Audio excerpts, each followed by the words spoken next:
Yeah, obviously a really, really good team. They had a pretty positive week. They didn't play and they moved up in the polls. So, but a team that just comes at you. They're relentless in the way they play. Their building can be real hard to play in just because of that style. But they'll just come at you and they keep coming at you. Starts with they have a great goalie. Just a real, obviously a lot of their personnel is going to be a little bit new to us because they have 8 transfers and I think 2 freshmen in their lineup. But obviously the returning players that we know of are really, really solid players. So very well coached team, off to a great start, going into Minnesota and winning 2 games their last time out. We know we have a tremendous challenge, but our group's looking forward to it. Kind of weird, to be honest, to see her in a different sweater, a different number, but once puck drops, none of that'll matter. We just got to go going about playing our game. And, we know she's an outstanding player. She was an outstanding player for us for 4 years and a great ambassador for our program. And, the things she accomplished both on and off the ice, it's just outstanding. So, she wanted to be, a nurse anesthetist is her goal. Obviously, Ohio State has a hospital right on campus, and there's things that they can offer academically that Bemidji State can't. And obviously, they have an outstanding team. I'm sure that factored in as well to have an opportunity to play on a real good team for one last year. We've worked on and continue to work a lot on getting the puck out of the zone.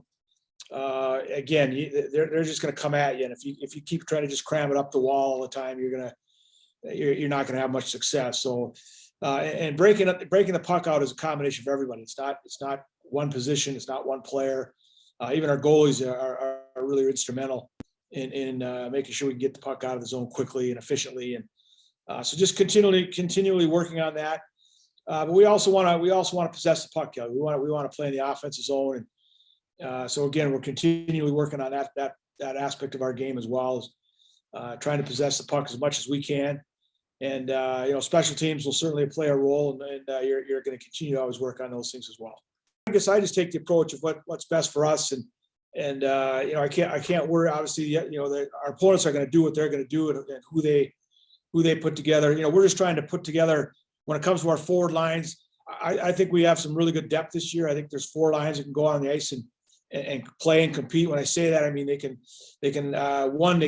score, they can produce, and the other one is they can handle the job in our end, which is obviously very, very important. So we've moved things around like you're always going to do, just trying to find the right lineups. All of our freshmen have done a tremendous job in their transition. It's not easy, going from high school hockey to the WCHA and women's collegiate hockey, but they're all doing really well. They're playing a lot of confidence, and they're all forcing their way into the lineup one way or another, whether it's on a regular basis, whether it's one night.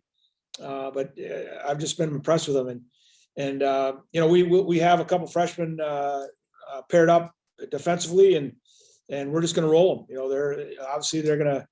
They're going to learn on the fly, but that's they're really talented young ladies, and they're up for it. Against a team like Ohio State in their building.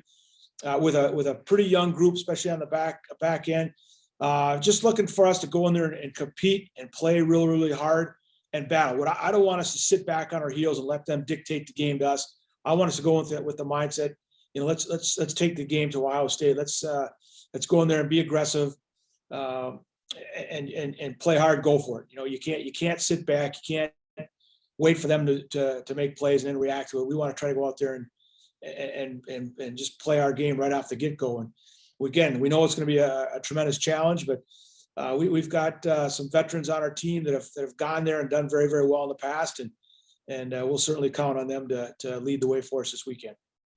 I think we obviously know what we're going into at Ohio State, and so I think kind of just taking past experiences against that team, and then just focusing on ourselves, because I think we had a great week last week, kind of fixing up things that we needed to work on from St. Thomas, and now we can kind of turn our focus to Ohio and some of their tendencies and things to look for. it'll be really important that forwards are coming back so that our D can kind of step up and kind of pressure those entries coming into the zone. But I also just think being really good in our end, not running around, kind of knowing your position, knowing your role. And I also think getting a lot of block shots will be huge. We were really good at that last year, and we definitely struggled like with that against St. Thomas. I think we only had 4 or 5 block shots, which is unheard of in the 4 years I've been here. We're more like at 20 plus block shots. And so I think that'll be really big because they're fast, they're big, they have some natural goal scorers. And so those are all things to look for. So, I think having a bye week this early in the season is pretty atypical. But I think we kind of just tried to keep our week as normal as possible. And obviously we scrimmaged on Friday just to kind of keep our conditioning up, stay in the routine of playing a game on Friday. And then we obviously took Saturday, Sunday off as rest days so that we could come back this week and kind of tune into Ohio and we'll kind of work towards this week and this weekend.